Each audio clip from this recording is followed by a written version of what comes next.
escuchado mi presentación, para no repetirla, escucharon mi La presentación, presentación, genial, sí. bueno, buenísimo. Entonces, lo que estaba diciendo es que no sé quién quiere hablar primero, si Ernesto o Linda, y el que hable, que se presente a sí mismo, ¿sí? Así que, ¿quién quiere empezar, Linda o Ernesto? Arranco yo. Perfecto, Y después entonces sigue Daniel. presentate. ¿Me escucha bien? Presentate. Y Bien. los que no hablamos, por favor, apaguemos los micrófonos. Gracias. Hola, buenas tardes. Mi nombre es Linda Aidar. Yo me especializo en marketing y en redes sociales. Y bueno, hoy estamos acá convocados con Dani, que bueno, quiero agradecerle muchísimo a la diputada Carla Carrizo, a Sabina y a Eva que nos dan este lugar para charlar un tema tan importante y tan actual como es el grooming en estos tiempos de hiperconectividad. Así que si parece yo voy arrancando, después sigue Daniel. En principio, ¿qué es grooming para los que no lo saben? El grooming es el abuso sexual a niñas, niños y adolescentes a través de todo el ecosistema de Internet. ¿Por qué digo el ecosistema de Internet y no Internet? Porque abarca mucho más. Las redes sociales, las páginas web y, por ejemplo, las mensajerías como el WhatsApp, que no dejan de ser una red social. Los adultos que realizan grooming generalmente se hacen pasar por niños para ganar la confianza de su interlocutor. Y de esta manera estamos en presencia de nada menos que de pederastas digitales que abusan sexualmente de los niños sin contacto físico a través de Internet. Este delito en la pandemia ha aumentado un 30%. De la misma manera que todos nosotros nos hemos tenido que adaptar a la virtualidad, a los Zoom, también los adolescentes, también los niños, entonces se han volcado mucho más a las redes y por esta razón este delito exponencialmente no para de crecer.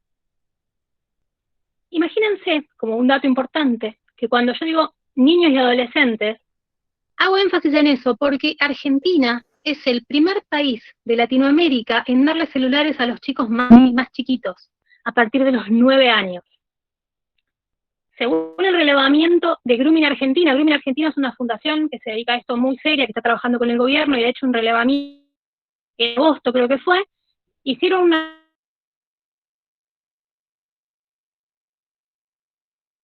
Salen varias estadísticas que yo les voy a pedir que me permitan leérselas más que nada para graficar de lo que estamos charlando. El promedio que nos da es que los niños con un promedio de 9 años acceden a sus teléfonos. Que de esta muestra que les digo, el 26% de los encuestados se encontraron con los groomers, es decir, se encontraron con las personas que los contactaban personalmente, físicamente, que los han contactado por Internet. 6 de cada 10 de estos niños tuvieron contacto con los adultos y el 30% los acosaron.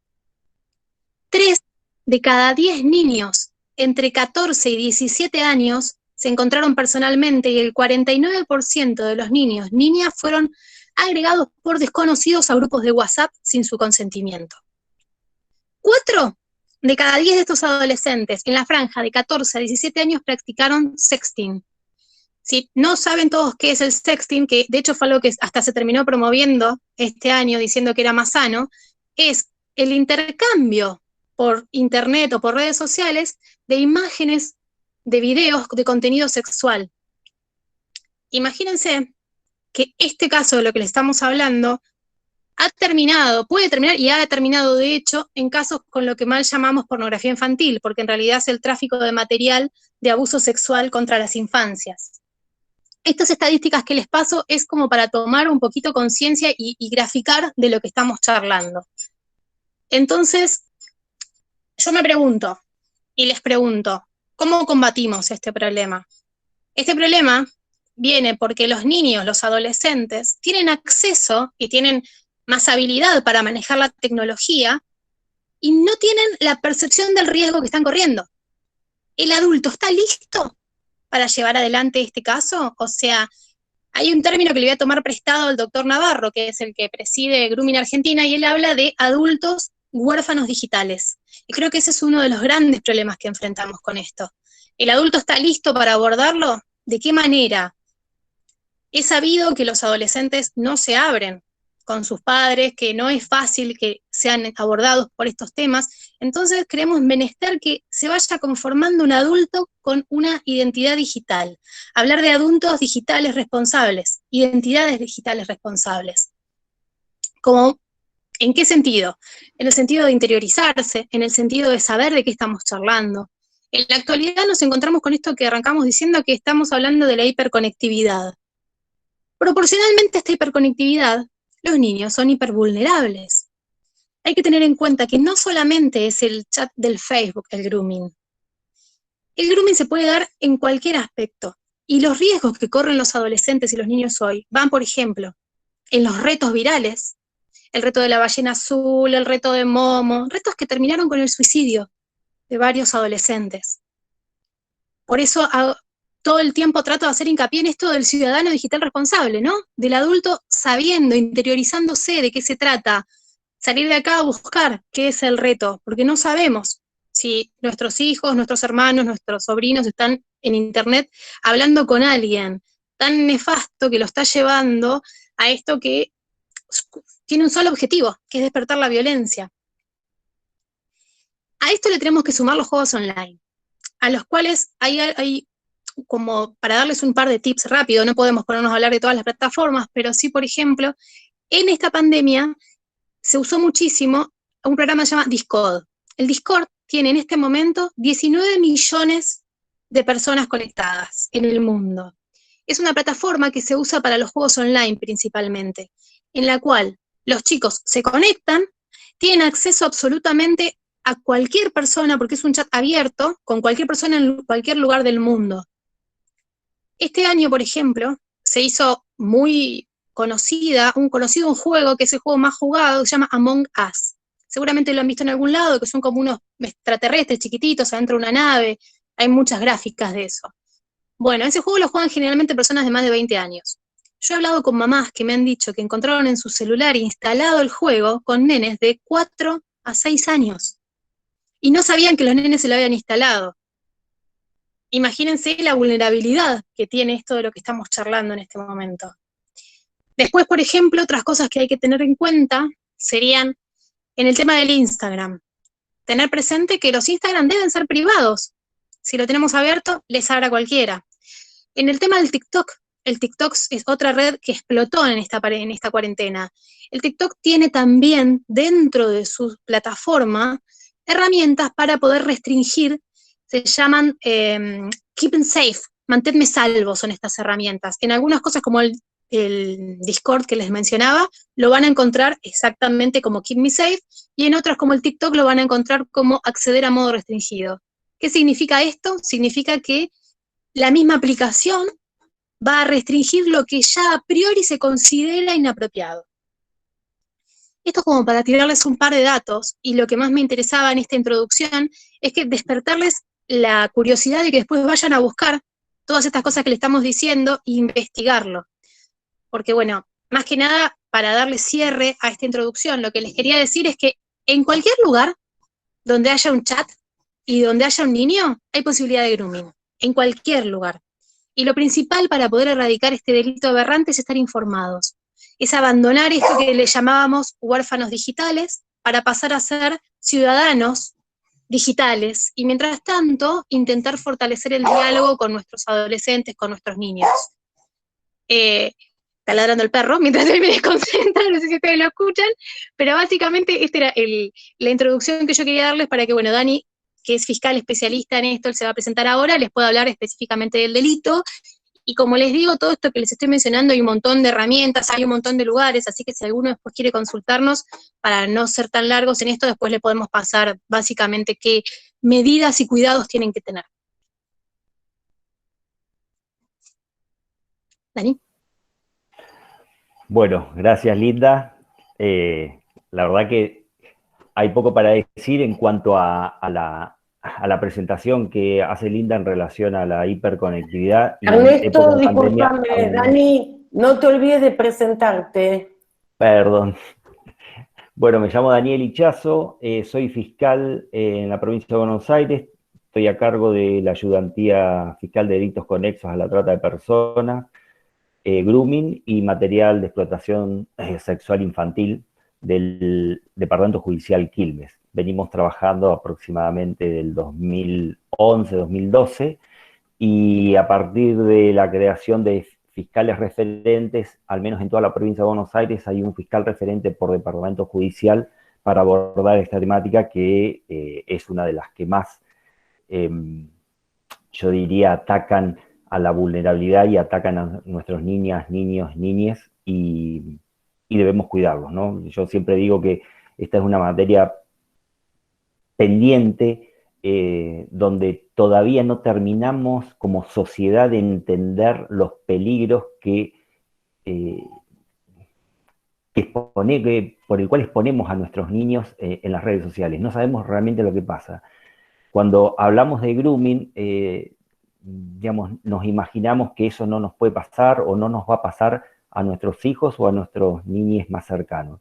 Y la verdad que, y más ahora en época de pandemia, las estadísticas nos han demostrado que no solo ha aumentado el delito en sí, sino todos los delitos que conllevan el delito de grooming como un delito preparatorio. Y acá voy a empezar a hablar un poquito del tipo penal que tiene que ver con, que está regulado en el artículo 131 del Código Penal, y que habla específicamente del ciberacoso sexual a menores. Le decimos grooming porque es la forma, digamos, más certera y de ataque de los pedófilos o los groomers a los niños, porque es la figura en la cual se encierra aquel sujeto que se disfraza virtualmente por un sujeto de la misma edad al chico que va o a la chica que va a acosar.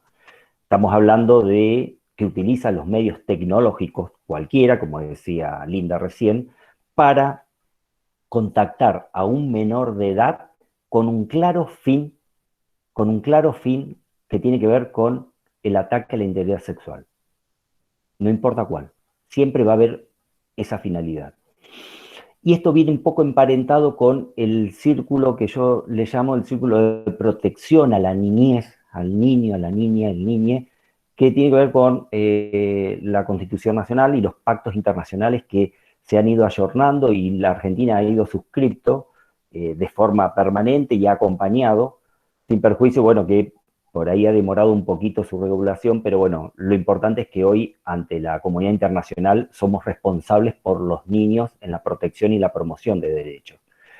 Y cuando hablo de esto tiene que ver con, no sé si recuerdan ustedes, la modificación a la ley de trata, ya por el año 2012, que se modifica a raíz de una sentencia escandalosa en Tucumán, que tiene que ver con el delito de explotación, ¿no? La trata de personas tiene un fin que es la explotación. Y cuando se modifica, incorpora a la mal llamada pornografía infantil, hoy ya todos consensuados que es el material de explotación, de abuso sexual infantil, la incorpora a la ley de trata como uno de los fines de explotación. Entonces yo digo ahí que terminamos como país de cerrar el círculo de protección a la niñez. Y bienvenido que sea eso. Sin perjuicio que podemos, al menos yo, ser crítico en cuanto a la figura que está regulada en el 131 del Código Penal. ¿Por qué? Por la poca pena que tiene este delito. Estamos hablando de un delito que acecha y ataca la integridad sexual y ataca la subjetividad del menor y lo va a deconstruir en su niñez y en su crecimiento, porque cuando hablamos de esto no tengamos en cuenta, y vuelvo a repetir, que estos sujetos, estos pedófilos, estos groomers, lo que hacen es minar permanentemente y socavar moral y psicológicamente al niño con el objetivo de controlarlo. Hay un claro objetivo de controlar a ese niño para hacer lo que quieran. Y cuando vemos la pena del 131, vemos que es muy baja, porque estamos hablando de una pena de prisión que va de 6 meses a 4 años, cuando el daño que provoca en ese niño, que está construyendo su personalidad, su futuro, su plan de vida, la acecha y yo diría que la arruina. Por eso, digamos, es importante la prevención en esto. Digamos, el delito de grooming es un delito totalmente, como lo denominan algunos autores, un acto preparatorio para un delito mayor, ¿no? Que siempre viene acompañado el delito de grooming de la producción de material de abuso sexual infantil, que tiene que ver con fotos y videos que le hace producir el groomer o el pedófilo, luego pasar a una tercera instancia que tiene que ver con el encuentro, o solamente en la producción permanente para distribuirla, comercializarla en las redes de pedófilos. Yo voy a traer acá a colación una investigación reciente que llevamos a cabo que tenía que ver con una red de pedofilia a nivel internacional, que partió de un grupo de WhatsApp en el Departamento Judicial de Quilmes, y donde los pedófilos principalmente admitían en esos grupos aquellos que proporcionaran material inédito. O sea, que ellos hacían un contralor de que el material que iban a subir para pertenecer a esos grupos tenía que ser original, o sea, material casero. ¿Y qué tiene que ver, digamos, qué es lo... Tendría que ser políticamente correcto para no decir cosas que me vienen a la mente, pero estamos hablando de que están provocando en el niño que produzca material de explotación sexual infantil para que se comercialice en las redes. Y ese daño que les van a producir a ese niño, es difícil de reparar. Entonces, cuando nosotros descubrimos esta red y empezamos a indagar a través de figuras de investigación como el agente revelador, que tenía que ver con introducir agentes de seguridad, agentes judiciales en estos grupos para develar la verdadera identidad de quién estaba y qué es lo que estaban haciendo, y además poder, que es lo más importante en estas investigaciones, parar con el abuso a menores. Porque detrás del groomer, detrás de la producción de material de abuso sexual infantil, va a haber un abuso hacia un menor. Y eso es lo que creo yo todavía no terminamos de entender, y por eso estas penas son tan bajas. Tanto la producción de material de abuso sexual infantil, del 128 del Código Penal, también habla de una pena no más de 4 años. Y estamos hablando de realmente acciones para con nuestros niños muy fuertes. Entonces, cuando se sanciona este 131, ¿qué tuvo en vista el legislador? Tuvo en vista la protección, sí, del niño, de la niña y el niñe, y fundamentalmente la dejó tan amplia que también terminó de licuar esta figura. ¿Por qué? Porque, digamos, lo importante de esto es que siempre sea un mayor el que cometa el grooming. Ahora, ¿qué pasa si hay una interrelación entre menores? Es posible que con este afán de perseguir y no mirar, digamos, no aplicar la razonabilidad jurídica para estos delitos, terminemos persiguiendo a menores que, como decía Linda, practican sexting, ¿no? Dentro de las plataformas. ¿Qué está mal? Y bueno, esto, digamos, no es materia de discusión. Sí, lo que debe ser materia de discusión en lo que tiene que ver con la prevención para estos tipos de delitos es el diálogo, digamos, el diálogo en la familia, el diálogo en los sujetos responsables que deben empoderar de acciones a los niños para evitar exponerse en las redes. Hoy hablamos de hiperactividad en época de pandemia, es cierto, y también tenemos que hablar de la identidad digital de la que estaba hablando Linda. ¿Por qué? Porque nuestros niños todavía no terminan de entender de que en el mundo digital, si bien ellos son nativos digitales y ellos se la saben todas, tienen que entender que lo que queda en internet queda para siempre, digamos, no, digamos, la publicación de una foto, de un video, lamentablemente, cuando se viraliza, se le perdió el rastro. Y lamentablemente, cada sujeto que vea o distribuya o replique esa imagen es una vulneración permanente de los derechos de ese niño.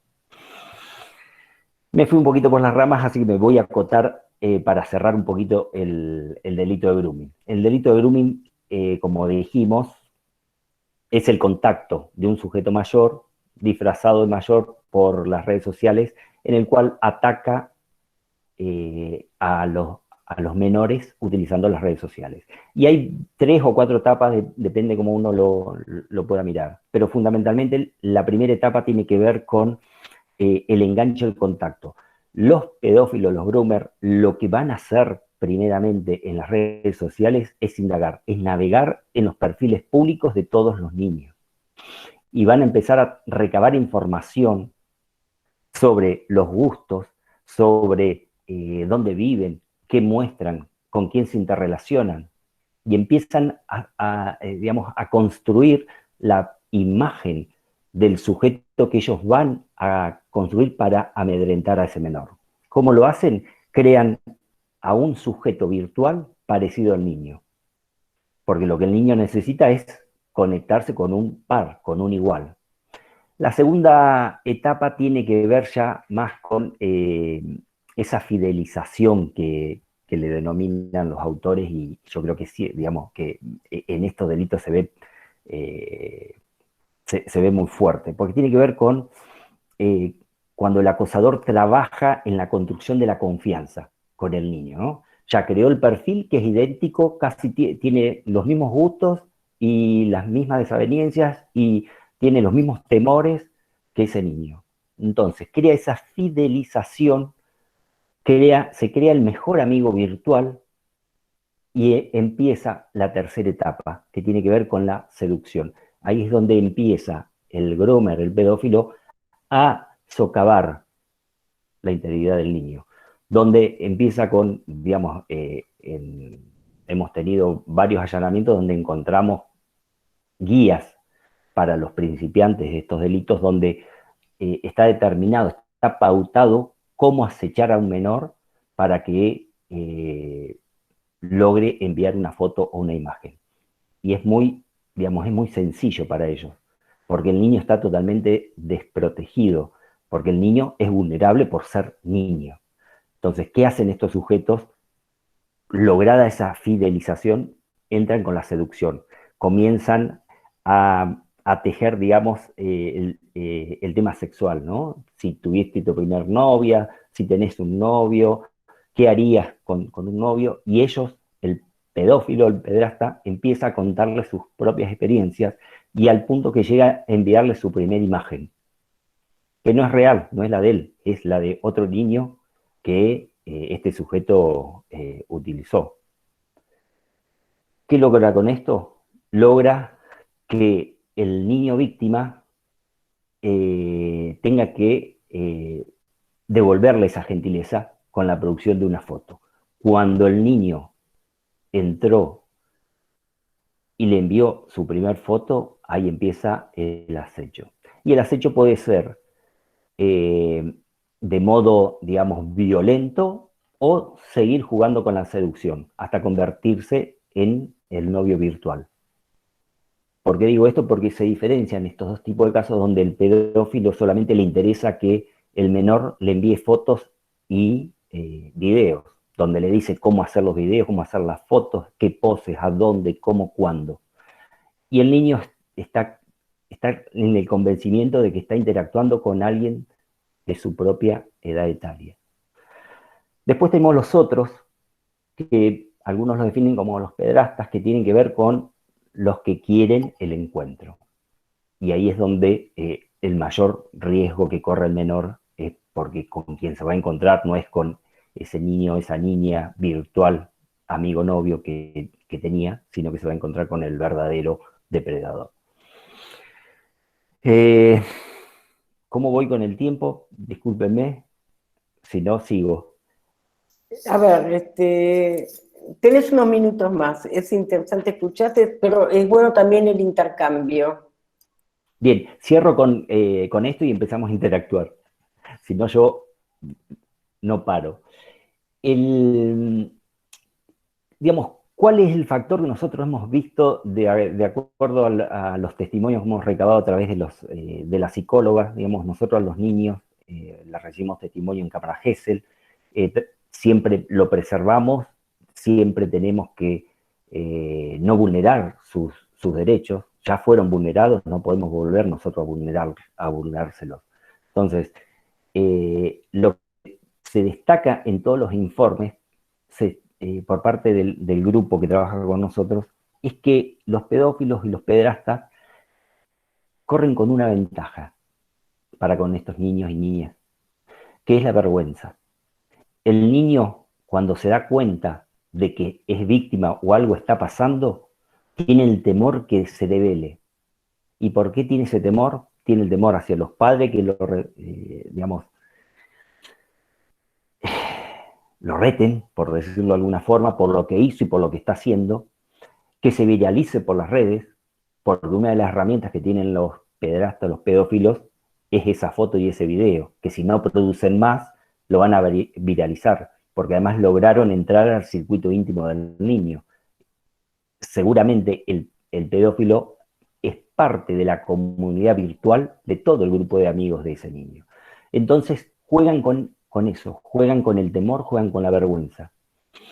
Cuando logran romper ese, o el padre o el mayor responsable se da cuenta de que algo está pasando y empieza a controlar y empieza a preguntar, viene la segunda vulneración de derechos para con el niño, que tiene que ver con la represalia por parte de los padres, y yo lo que digo también acá es lo poco preparados que estamos como sujetos responsables para con nuestros niños de entender de qué es víctima, ¿no? Lo primero que hacen los padres es responsabilizarlo por lo que hizo, porque está mandando fotos, videos de su propio cuerpo. Sienten vergüenza también de que se enteren los vecinos, se entere toda la comunidad del cual son partes de que su hijo es víctima de este delito. Y entonces lo que tienden a hacer es a borrar y cancelar, y lo que nosotros lamentablemente le decimos siempre a los adultos responsables, que no deben convertirse ellos en justicieros. Digamos, la mayoría de los padres tratan de contactarse con el pedófilo, con el pederasta, para amenazarlo o para llegar a que le devuelva todas las imágenes que tiene sobre su hijo, incluso hasta pagándole. Y lo que no entienden es que una vez que se viralizaron esos videos, por más que quieran recuperar, no lo van a recuperar. Y por último, tiene que ver con el acompañamiento y el entender, digamos, que el niño es uno de los sujetos más vulnerables de nuestra comunidad y es a quien debemos proteger y a quien debemos acompañar en este proceso. Digamos, muchas veces lo que pasa también es que en las seccionales policiales o en la fiscalía, incluso cuando van a hacer esta denuncia, porque, bueno, lograron entender de que esto había que pararlo de alguna forma, se encuentran con la violencia institucional que tiene que ver con la mirada, digamos, la mal mirada del personal policial o judicial, hacerles producir, digamos, ese material, que lo bajen en un CD, que lo bajen en una fotocopia, que lo acompañen para que lo vea todo el mundo en el expediente. Y esto, digamos, hay que cortarlo, digamos, hay que entender de que si tenemos un niño que fue víctima de este delito y produjo material de explotación sexual infantil, eso el único que lo tiene que ver es el fiscal y el juez, y nadie más. Cierro acá para que podamos intercambiar. Bueno, muchas gracias, excelente el trabajo que están haciendo, excelente la explicación. Es un tema muy grave donde creo que tenemos que colaborar toda la sociedad en este tema. Por ejemplo, los padres de familia que en este momento están en cuarentena. Yo, como fundadora de la Escuela para Padres Multifamiliar, yo escucho muchas veces que los padres dicen: mi nena, mi nene están con la tablet ahora porque estamos en sesión, o porque no pueden estar encerrados todo el día, pero no saben lo que están viendo. Miran así, ven dibujitos animados. Y les quiero contar que colegas, psicólogos, psicoanalistas, me contaron, me informaron que por el juego de una nena de 4 años, que era un juego totalmente erotizado, donde mostraba relaciones sexuales, bueno, empezaron a indagar y llegaron a un programa de YouTube donde los niños solamente tienen que hablar y tienen que decir, queremos jugar. Entonces, a partir de ciertas palabras, como es jugar o muñeca o algo así, los introducen en un juego que se llama Barbie y Ken, y que es de un contenido erótico y pedofílico total. Entonces, tenemos que ayudar a los equipos que están trabajando judicialmente, ¿no? Como ustedes, los padres, los psicólogos, los docentes, los pediatras, todos tenemos que colaborar en concientizar a la población de que no se puede pasar y mirar si son dibujitos animados, porque los dibujitos animados pueden ser justamente la forma de capturar a los niños. Así que bueno, quiero leer las preguntas interesantes que hay y después darle la palabra a María Cristina Milite, que pidió la palabra, pero bueno, voy a leer acá, por ejemplo, Bettina Esteban, consulta para el doctor Ichazo. Los casos de fotografía de niños y niñas que no son de desnudos ni actos sexuales, pero son publicadas con la finalidad de ser consumidas por pedófilos, ¿son consideradas dentro de la trata? ¿Es una forma de explotación sexual? Pero toda explotación es trata, aunque no se den las características típicas del delito. Y hay otra pregunta más de Vanessa Tabuenca. Buenas tardes, interesante temática. Gracias, Linda y Ernesto, por los aportes. Mi consulta es, si es oportuna, ¿existe alguna política de Estado preventiva para este delito? Bueno, Bien. tiene la palabra. Interesante las dos preguntas. Yo contesto la primera, la segunda se la dejo a Linda, que tiene que ver con todo lo que tiene que ver con la prevención y, para mi gusto, la falta de políticas públicas en cuanto a erradicar este delito. Pero se lo dejo a Linda eso. En cuanto a la primera, es interesante porque en otros países toda representación de un menor en actividad sexual es delito. En la Argentina no es tan así. El país suscribió un convenio, la Convención de Budapest, donde es muy largo, voy a tratar de resumirlo en tres ítems. La Convención de Budapest es de ciberdelincuencia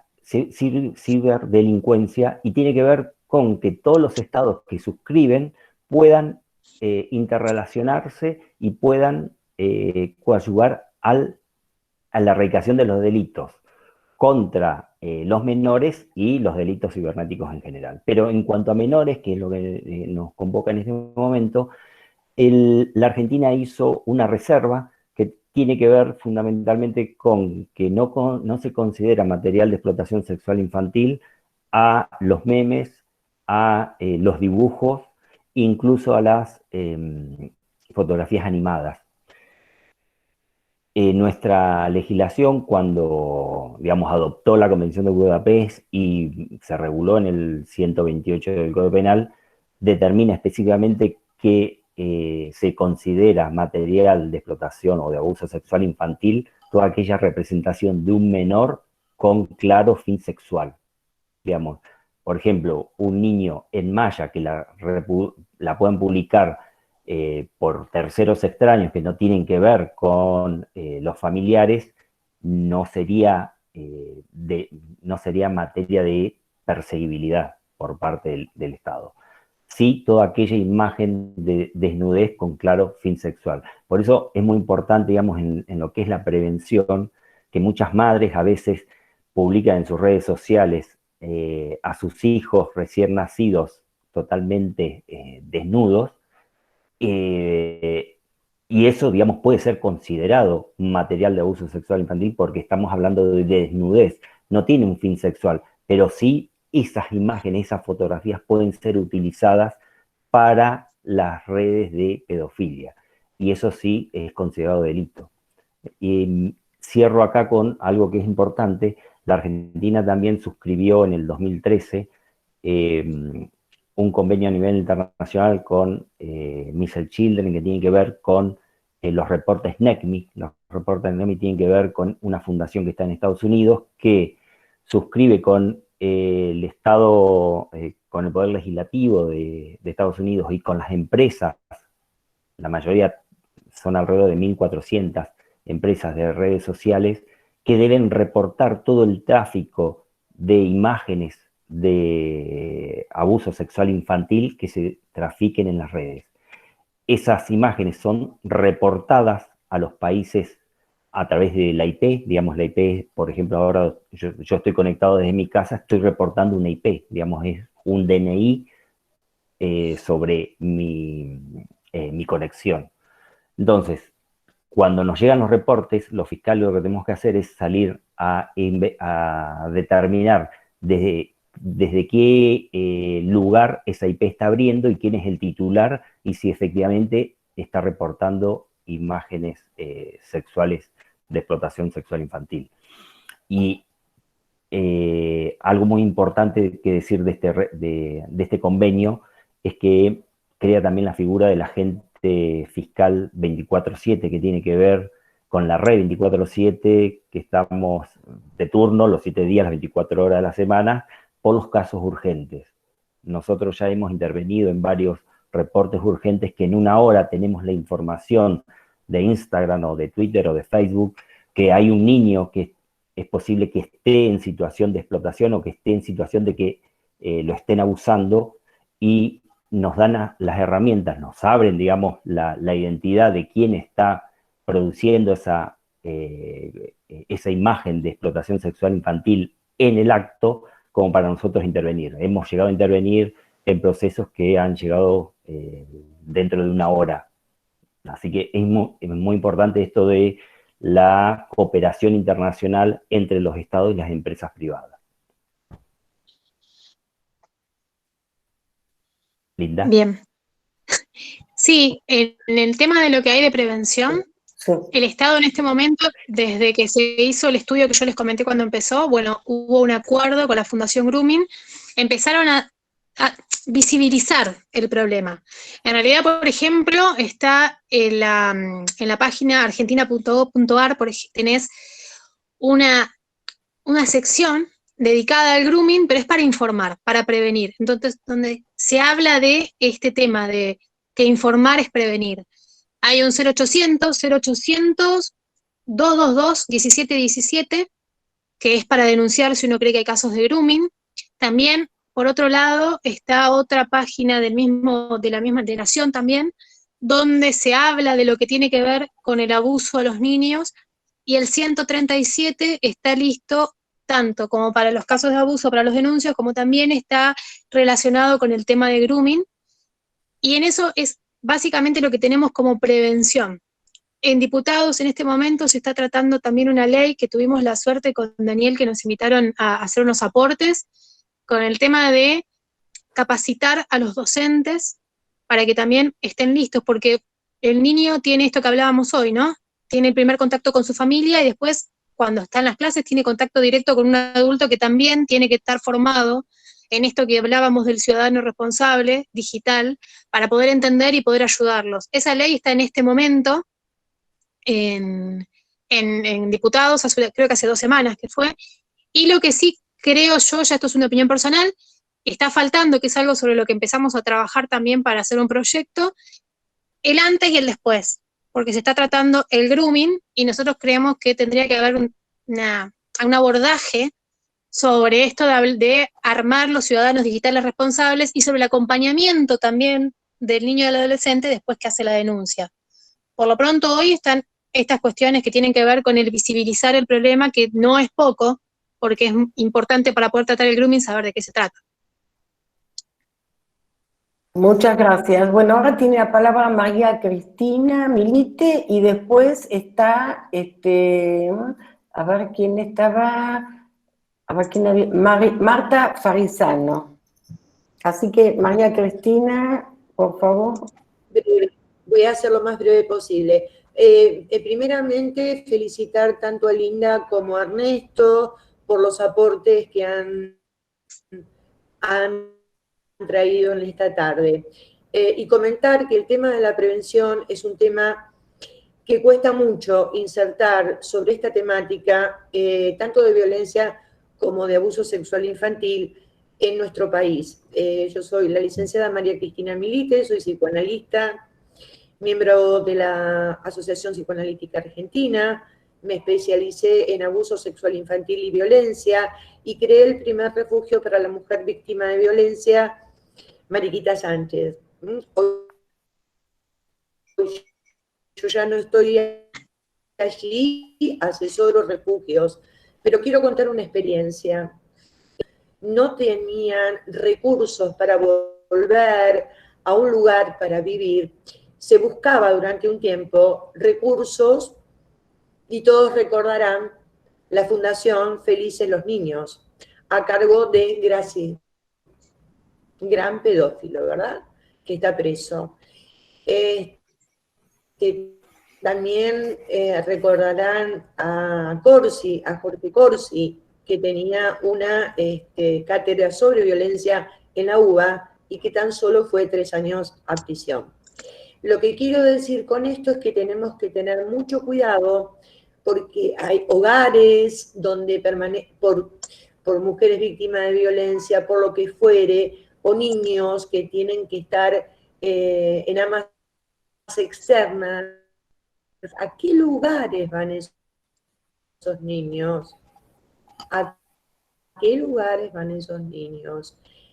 Porque es muy serio el tema, es muy, pero muy serio. Bueno, nada más. Gracias, María Cristina. Bueno, ahora estaba Marta. Marta Farisano. Me parece, les quiero agradecer, me parece un tema re importante para difundir. Yo soy pediatra, soy del Garrahan, y la verdad que como dije la vez anterior, ¿no? A mí, yo como pediatra, lo que me parece sumamente importante, todo este trabajo de detección y de tratamiento y de castigo me parece que es re importante, pero a mí me parece fundamental el trabajo sobre la prevención. Cuando hablan de la difusión, no tengo claro de que se haga una difusión masiva por los medios de comunicación masiva. Creo que es lo que mira todo el mundo y miran todos los adultos, ¿no? Y que sería re importante. Después la formación de los recursos, que alguien las nombró acá, la formación de los recursos de los agentes de salud y de los docentes, me parece re importante en este tema. Y que tengan el tiempo suficiente, tanto los agentes de salud como los docentes, de poder tener una mirada empática sobre esos chicos para poder detectar. Pero lo que más importante me parece es trabajar sobre las familias en el tema de tener una buena comunicación entre los padres y los niños. Lo que pasa es que tenemos tantas familias disfuncionales que también es tarea de los docentes y los pediatras la detección para sanar, para ayudar, para orientar. Los pediatras solemos hacer puericultura y la puericultura tiene que ver con esto, con tener tiempo sobre hablar sobre la prevención, y me parece que esta es una temática muy importante para hablarla desde la prevención, pero también en la puericultura uno trabaja la relación de los niños con los padres. Lo dije la vez anterior, me parece que tenemos que discutir que los médicos, el agente de salud en general, que no tiene por qué ser médico, cuente con más tiempo para la consulta, para poder detectar todas estas problemáticas y poder asesorar, escuchar a la familia sobre sus disfunciones, sus problemas, que van a ayudar a mejorar. Por ejemplo, la indicación de que la familia pueda comer toda junta una vez al día, sin ver televisión, estimula la conversación, ayuda a la detección de problemáticas que pasan los chicos. Bueno, no me quiero extender mucho más, les agradezco que me den la oportunidad de expresarme. Muchas gracias, Marta, muchas gracias, María Cristina. Es muy importante todos los aportes. Yo creo que si bien hay familias disfuncionales, hay otras familias que no lo son, pero los padres están muy acosados por todas las exigencias actuales, ¿no? Laborales, económicas, bueno, el coronavirus, los niños que están estudiando con el Zoom desde la casa, es decir, los padres están muy exigidos. Sabemos que la familia tradicional, cada vez hay menos familias tradicionales, hay muchas familias ensambladas, monoparentales, etcétera. Y aunque los padres amen mucho a sus hijos, a veces no le dan importancia, ven jueguitos, dibujos animados, y no se sientan a ver de qué se trata. Entonces me parece que estoy totalmente de acuerdo en la importancia del tiempo, de la atención del pediatra, pero también el tiempo de los padres. Tenemos que ayudarlos a escuchar a sus hijos, a que puedan prestarle atención e importancia al juego, a qué juegan, porque un niño que está siendo víctima de abuso, víctima de maltrato, víctima de grooming, lo va a expresar de alguna manera. A veces como hiperexcitación y le ponen el rótulo de hiperactivo, y resulta que está hiperexcitado porque lo están excitando. Entonces, tenemos que ayudar a los padres no a que se fijen solamente si tenés tarea, qué nota te puso la maestra, sino a qué están jugando, de qué se trata ese cuentito, de qué se trata el juego, contame, me gustaría verlo con vos.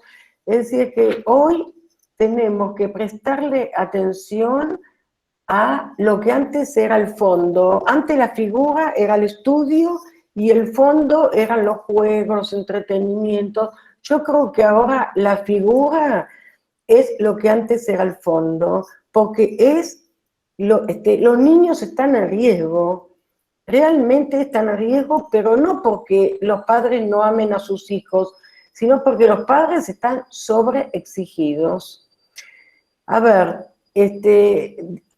Nora pregunta, Nora Rever, si hay una complicidad. Bueno, yo creo que podemos hablar de complicidad cuando hay un abuso intrafamiliar, pero acá estamos hablando de grooming, estamos hablando de otro tema que por supuesto, a veces puede haber complicidad familiar, pero me parece que en el grooming de lo que más se trata es de que los niños están bastante solos, aunque estén acompañados presencialmente por la familia, están bastante solos, y vuelvo a repetir, porque los padres están muy sobreexigidos. No sé si ustedes quieren contestar también, Linda, Ernesto. Sí, yo lo que creo, coincido, digamos, con muchas cosas que dijeron, pero principalmente me parece que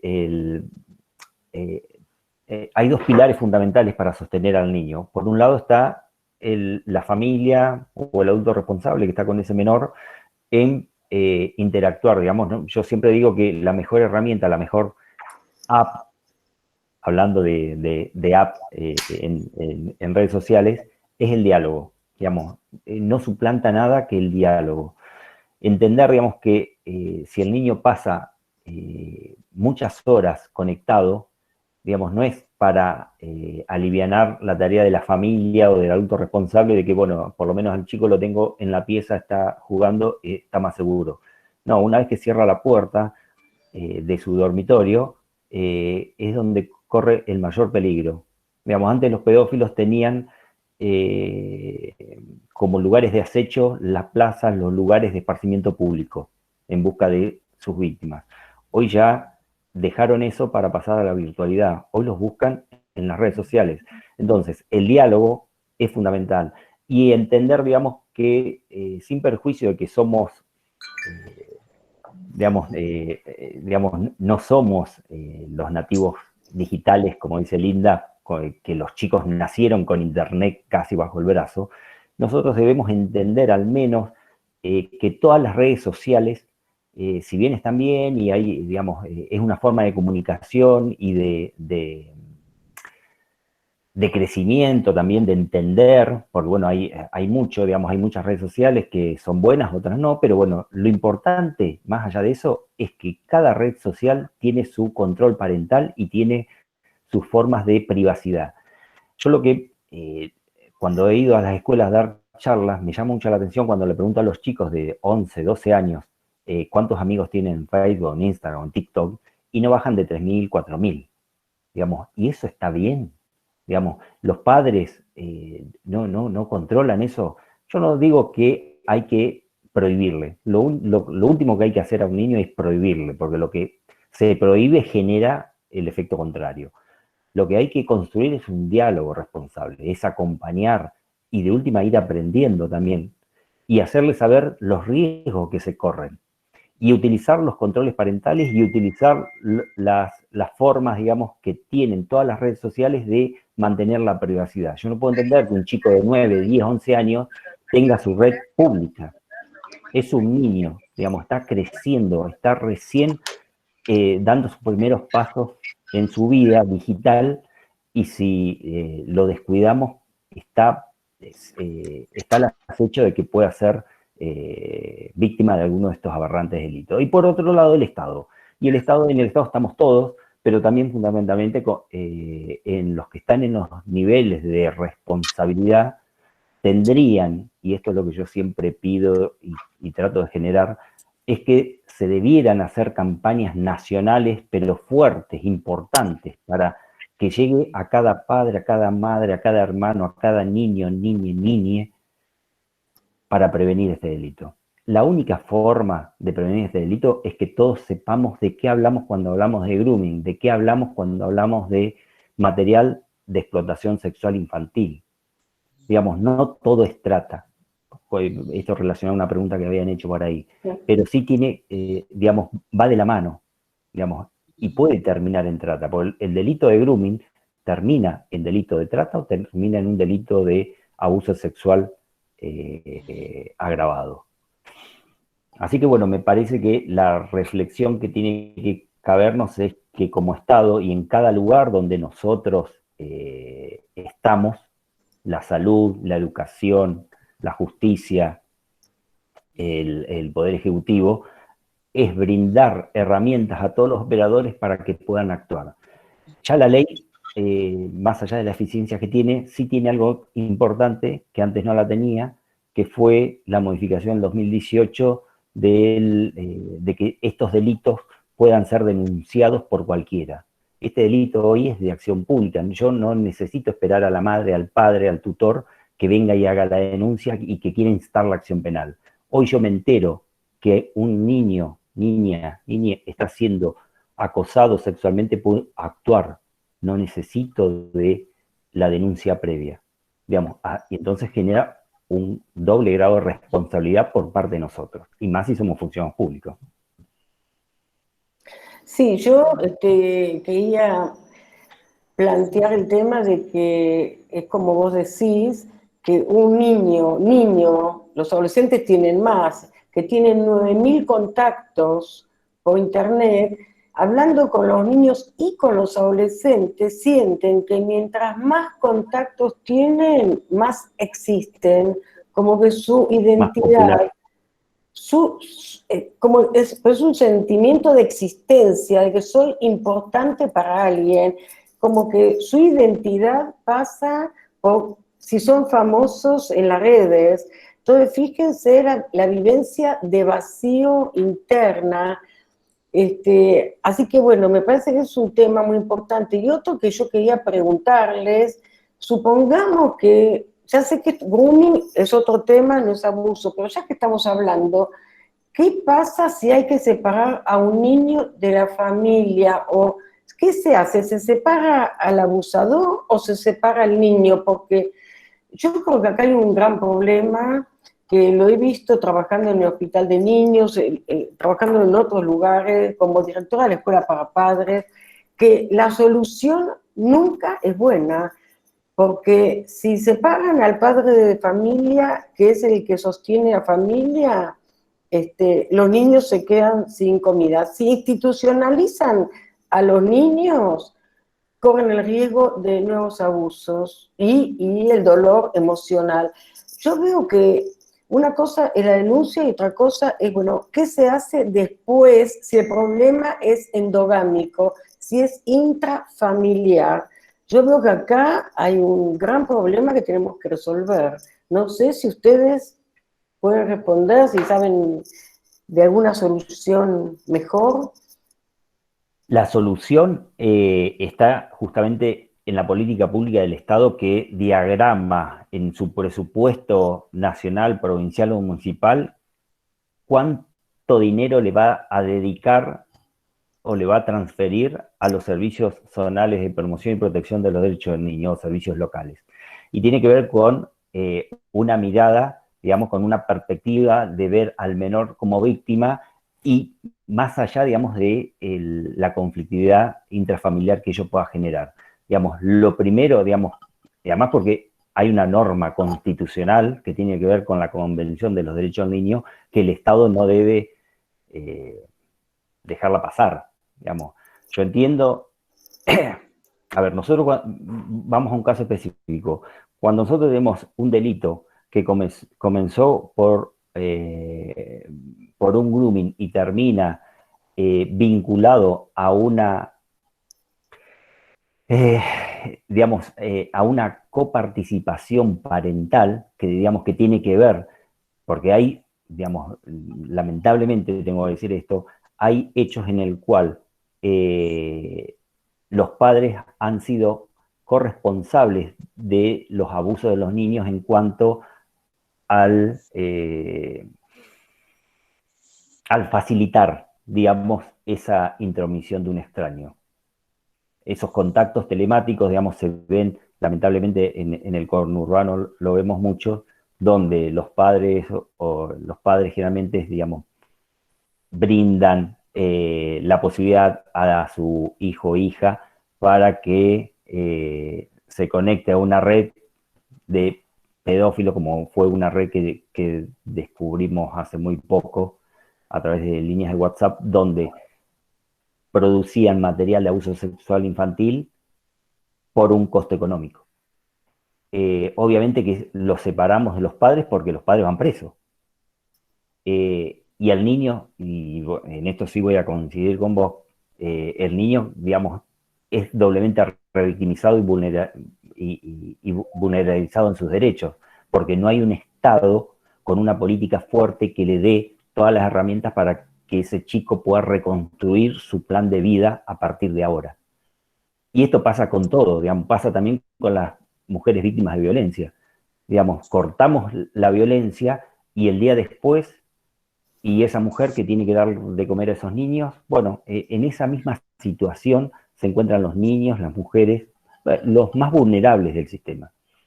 Acá lo que falla permanentemente es la pata del Estado como corresponsable en promocionar y proteger esos derechos, y en especial el de los niños.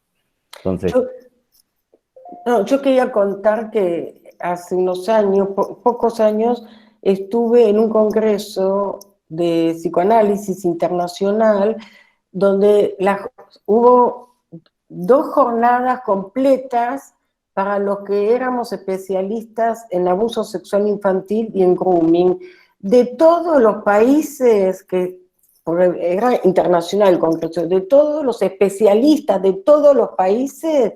Programas nacionales solamente había en 2 países, en Israel y en Noruega, donde los gobiernos subvencionaban a la familia, no es que internaban a los chicos, si tenían que separar al padre, le daban dinero a la mamá para que pudiera seguir viviendo y alimentando a sus hijos. Es decir, que me parece que la función del Estado no es solamente hacer políticas de especialistas, sino ver cómo se sostienen a las familias. Lo dejo planteado, porque me parece que es muy importante ver cómo se sostiene la familia y que no se derrumbe y no separar y no mandar a los niños a instituciones donde son nuevamente victimizados, como decías vos. No, en esto sí concordamos, digamos, yo creo que todos los que estamos acá no, digamos, bregamos en su momento por la modificación, la eliminación de la ley tutelar, digamos, ¿no? Digamos, eso era inconcebible. Ahora, lo actualmente vigente que tiene que ver con los programas de protección o los servicios de protección y promoción de los derechos del niño, lo que les falta es presupuesto, digamos, lo que el Estado provincial o nacional debe dotarlos es de presupuesto para que puedan llevar a cabo, digamos, una verdadera reinserción de ese niño en las familias ampliadas. Digamos, siempre los servicios locales o zonales lo que buscan es al familiar directo o el más indirecto, o incluso aquel, digamos, adulto responsable, digamos, que tiene algún vínculo con ese menor para que lo pueda sostener. El tema es que se lo dan a ese sujeto responsable, le dan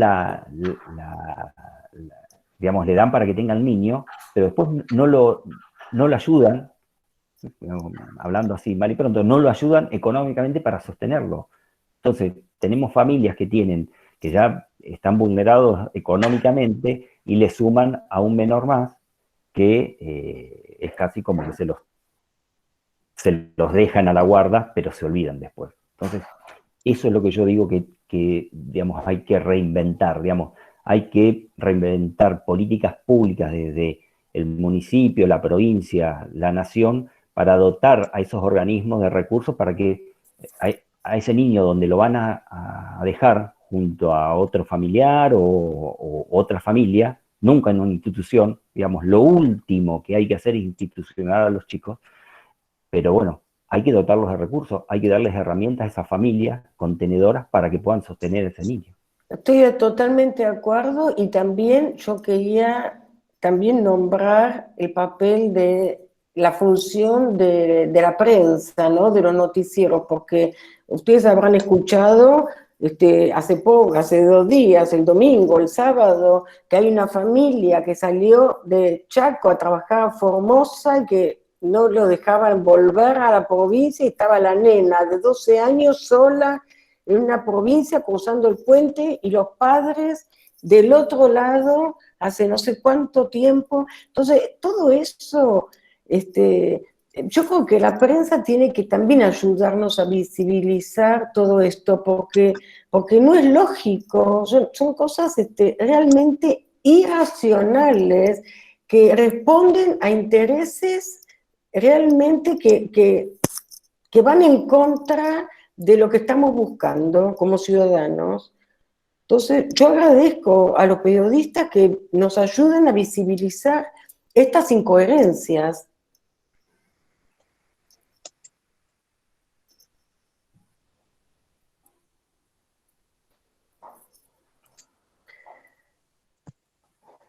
Entonces, ¿qué piensan ustedes? No, obviamente que el tema de la prensa, digamos, bueno, lamentablemente, primero, no todos tienen una perspectiva o una mirada de género para comunicar la noticia. Es más, buscan, digamos, es lo más amarillo que puede haber. No digo todos, digamos, no vamos a generalizar, pero lamentablemente aquello que pega más en la sociedad es lo que más amarillo es. Entonces, digamos, tiene que haber también ahí un cambio cultural, pero bueno, tiene que surgir de las propias instituciones de donde surgen, ¿no? Desde las facultades de periodismo hasta las asociaciones de medios, digamos. Y eso, ahí también el Estado puede, no digo intervenir, porque la libertad de prensa es lo más preciado, pero sí brindar herramientas o guías o protocolos o campañas también de sensibilización para con los periodistas, para que informen y no desinformen. Así es, estoy totalmente de acuerdo. Por ejemplo, acá María Cristina Milite está hablando del caso que salió en la prensa. Estaban a 400 metros cruzando un puente y no dejaban. Y está Lucila Aguayo, que es de Formosa, y que dice, gracias a la prensa se pudo visibilizar. Es decir, ¿qué está pasando? ¿Cómo puede ser? Es decir, es algo, pero la familia esta, ¿no? Tiene casa, tiene baño, tiene una hija que está del otro lado, estaban viviendo en un rancho, bueno, una cosa que no se puede creer, no se puede creer. Lamentablemente no se puede creer, y yo agradezco a Carla Carrizo, al gabinete, a personas como ustedes, Ernesto, Linda, y todos los presentes. Todos tenemos que trabajar juntos, aportar, ayudar a los docentes, a los pediatras, a los psicoanalistas, a todos, a que entre toda la sociedad que podamos visibilizar estas atrocidades, porque esto es como la esclavitud del ser humano en el siglo XXI. Eva, sí. Hasta el mes de diciembre no va a poder pasar las personas que están a tan solo 400 metros del lugar donde viven, que es Colorado, creo, hasta el mes de diciembre. Hace 7 meses que están allí, niños picados por arañas, con muchas enfermedades, y no tienen COVID. Viven a la intemperie y comen del río, de un río que no pueden ni bañarse ni beber porque está contaminado. Es cuando se acercan los familiares 2 veces en la semana a llevar alimentos. Y bueno,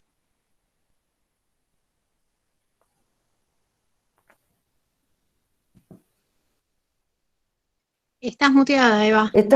gracias. Estamos hablando de temas que están muy relacionados con el grooming, con el abuso sexual, con las familias y los niños que están expuestos.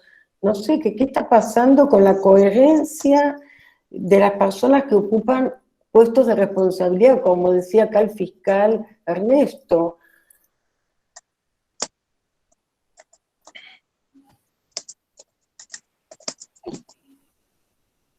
Es preocupante, la verdad que todo lo que ustedes están haciendo, yo los felicito, porque todos los lunes escuchamos muchas personas que están dedicándose a todos estos aspectos. Yo creo que tenemos que trabajar todos juntos, armar redes y entre todos poder protestar y decir, ¿cómo puede ser esto?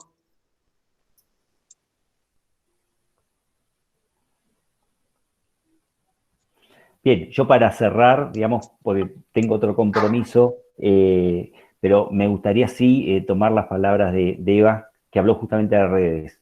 Digamos, los pedófilos, los groomers, trabajan en redes. Ellos, digamos, tienen armado todo un ecosistema digital para poder acosar y traficar y transferirse todo ese material de abuso que hacen producir a los niños, niñas y niñes. Entonces, la mejor manera también de prevenir y trabajar es en red, digamos.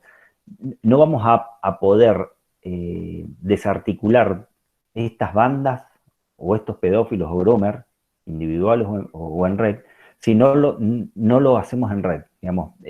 Creo que de ahí también parte, digamos, la falla de esto, digamos, la justicia sola no puede, educación sola no puede, salud sola no puede, entonces hay que trabajar en red, y esto es lo que más cuesta. Pero bueno, invito, digamos, a que reflexionemos eso y lo podamos llevar a la práctica. Y me parece que estos espacios sirven para que desde el lugar que cada uno nos toca, podamos avanzar y pregonar y incentivar a que esto sea así, ¿no? Muchas gracias por la invitación, además. Es importante, Muchísimas porque yo lo gracias. presenté hace muchos años en la legislatura, el tener una ley única para abuso y para violencia, que no exista la provincia y capital. Para estas temáticas tiene que existir una sola ley universal, como pasa en todas partes del mundo. Así es. Linda, ¿querés cerrar? ¿Querés decir unas palabras para cerrar? No, básicamente creo que en lo que tiene que ver con la ley, Dani ya les hizo todo un panorama. Lo que a mí me gustaría que quede, coincido totalmente con él, esto es en red. Creo que también tiene que haber una presencia del Estado en todas las áreas que sean necesarias. Ojalá se pueda en un futuro que también se pueda regular con las empresas de las redes, etcétera, que ayuden a visibilizar esto. Hay varios proyectos al respecto, pero lo que nos puede quedar hoy, con las herramientas que tenemos hoy, es el tema este de formarnos como adultos también para estar presentes, ¿no es cierto? Creo que eso es lo más importante. En este caso, a pesar de todas las cuestiones que tengamos además, es el adulto estar presente, saber que existen estas cosas, saber que se puede prevenir, o por lo menos que se puede intentar hacerlo, que se puede charlar, generar el diálogo y poder tratar de erradicar estas conductas que realmente son horrorosas, son delictivas y que no lleguen hasta ese lugar, ¿no es cierto? Me parece que eso es lo importante Bueno, para destacar. Y muchísimas bueno, gracias acá, a todos los que se quedaron más de una hora, sigue toda la gente presente todavía, así que gracias a todos y a todos los mensajes que nos están mandando. nos están mandando muchísimos mensajes de agradecimiento, así que bueno, yo también les agradezco a ustedes, a Carla Carrizo, Sabina, Anabela, Montes, bueno, y a todos ustedes, y pensemos cómo, por ejemplo, poder, no para seguir ahora, pero cómo podemos en red lograr que la familia que está de un lado de Formosa y los hijos del Chaco no tengan que esperar a diciembre. ¿Cómo se puede hacer? A ver, lo dejo planteado para pensar, no para ahora. Besos a todos. Chao. Gracias, un beso a todos. Gracias a todos. Chao. Buenas tardes a todos.